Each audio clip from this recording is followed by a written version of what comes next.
नमस्कार, मी इक्बाल रेठरेकर. सकलममध्ये आपलं स्वागत आहे. आपणाला माहितीच आहे, सध्या अमेरिका, इस्रायल आणि इराण यांच्यामध्ये युद्ध सुरू आहे. त्यामुळे त्याचे परिणाम सर्वत्र पाहायला मिळत आहेत. आखाती देशामध्ये 90 लाखाहून अधिक भारतीय नागरिक त्या ठिकाणी वास्तव्यास आहेत. आखाती देशामध्ये निर्माण झालेल्या या तणावपूर्ण परिस्थितीच्या पार्श्वभूमीवर भारत सरकारच्या संबंधित दूतावासांनी तेथे वास्तव्यास असलेल्या भारतीय नागरिकांच्यासाठी सुरक्षा ॲडवायझरी देखील जारी केली आहे. संघर्ष तीव्र झाल्यामुळे अनेक भारतीय प्रवासी आणि कामगार दुबई आणि इतर विविध आखाती देशात अडकले आहेत. त्यांच्या सुरक्षिततेसाठी केंद्र सरकार प्रयत्न करत आहे.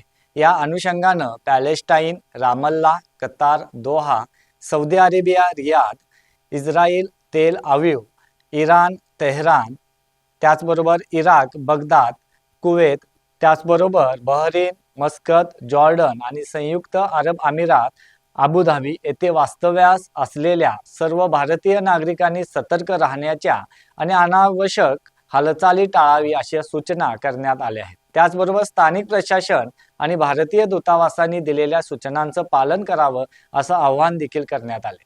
आपत्कालीन परिस्थितीत संबंधित देशातील भारतीय दूतावासांच्या हेल्पलाईन क्रमांकावर संपर्क साधावा. त्यासाठी 24 तास ही हेल्पलाईन सुरू असल्याची माहिती देखील देण्यात आली आहे. भारतीय दूतावास नियमितपणे परिस्थितीवर लक्ष ठेवून आवश्यक सूचना जारी करत आहेत. महाराष्ट्र राज्य सरकारच्या वतीनं परदेशातील महाराष्ट्रातील नागरिकांनी शांतता आणि संयम राखावा.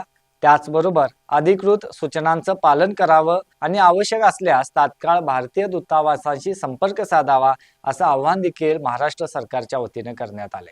राज्य सरकार नागरिकांच्या सुरक्षिततेसाठी सतर्क आहे. केंद्र सरकार आणि संबंधित दूतावासांनी समन्वय ठेवून परिस्थितीवर लक्ष ठेवून असल्याचंही सांगण्यात आले. दरम्यान कोल्हापूर जिल्ह्यातील 207 नागरिक आखाती देशामध्ये गेले होते. यापैकी 35 नागरिक हे नोकरीनिमित्त बहरीन, कतार, दुबई या ठिकाणी आहेत. तर हुपरीतील 25 नागरिक आज सकाळी 3 मार्च रोजी दुबईहून परतले आहेत. तर उर्वरित 80 नागरिक हे पर्यटनासाठी दुबईमध्ये गेले होते. ते 5 मार्च रोजी कोल्हापूरकडे परतणार असल्याची माहिती देखील जिल्हा प्रशासनाच्या वतीनं देण्यात आली आहे. कोल्हापूर जिल्ह्यातील जे नागरिक पर्यटनासाठी किंवा नोकरीसाठी आखाती देशामध्ये आहेत त्यांच्याशी कोल्हापूर जिल्हा प्रशासनानं संपर्क केल्याची माहिती देखील प्रशासनाने दिलेली आहे. धन्यवाद.